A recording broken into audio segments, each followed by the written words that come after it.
I'm asking this question because I'm talking and thinking about procedures in games. Hey Colin, Spencer here. Hope all's going well with you. Procedures of play, yeah, I really appreciate seeing stuff like that in rule books, kind of whether it's bullet points or a flow chart. Who doesn't love a flow chart?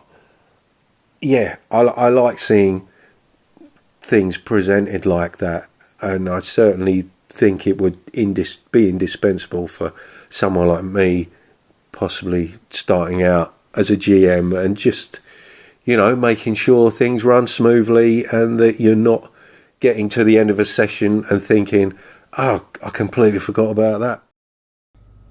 At this point in the podcast, I'd just like to interrupt my callers to thank them for their valuable contributions. Couldn't do it without these folks. First, we heard from Spencer, aka Free For All, of the magnificent Keep Off the Borderlands, and my old buddy, coming up next, Jason Connolly of Nerds RPG Variety Cast. I'm then gonna drone on a little bit with some dodgy audio as I drive along in my van, talking some more about procedures, and then finish up the episode with a call from BJ, also known as the Arcane Alienist. Check his podcast out if you're not already. Cheers, guys. Yeah, I think procedures are very useful. I think the key is don't feel hamstrung by them, right? Don't feel you have to use them every time, but having them there as a fallback or as something you normally use is great. Just understand you can deviate from them if you wish to. But no, I see no negative to having set out procedures for these things, and I think it takes a lot of that DM prep and a lot of that weight off the DM's shoulders. So I see a lot of bonus there. And I also think it's interesting the parallel you drew between the more procedures you have, the closer you get to that GM-less game. Although most of us like GMing enough, I wonder if we really want that GM-less game. I hesitate to say Andy Goodman may not, because he likes playing, being involved much more the whole time, right? But that said, really enjoying your podcast. Thank you for taking the time to put that out. I know you've got a lot going on in your life, so it's very much appreciated. Hang in there, and we'll talk to you soon. If our system is a set of procedures, each of these procedures having associated rules, perhaps, do we need a predetermined system that we take off the peg and try and fit onto our group? If the group is the user,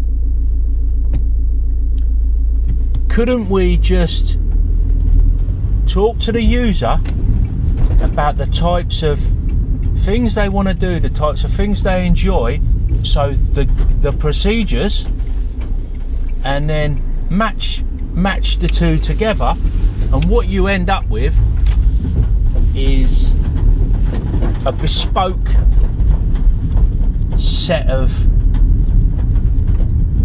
procedures of play that form a custom system that has been chosen or selected by those involved. It strikes me that is basically something that a lot of us are dabbling with. I think we're sailing very close to those waters with lighter rule sets and home brewing. Is there any meat on this bone? I think there is. Hi Colin, it's BJ. Just listened to your latest episode on procedures, and you were mentioning the Dungeon Master's Guide. And I think what's interesting is in first edition, you had to have the Dungeon Master's Guide to play. It had the hit tables. There were things about how to play referenced in the player's handbook that appeared in the Dungeon Master's Guide. But then in later edition, they started porting all that critical information over to the player's handbook, so that the Dungeon Master's Guide is essentially now, to me, a series of options. I know it's hard to play without it because it has all the like the treasure tables and the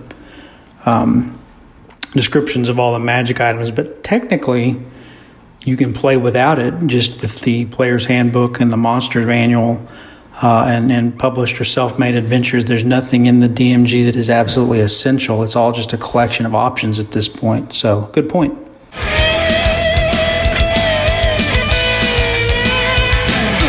And that, as they say, is a wrap. Big thanks goes out to you, the listener, for taking a bit of time out of your day to listen to old Spike Pit.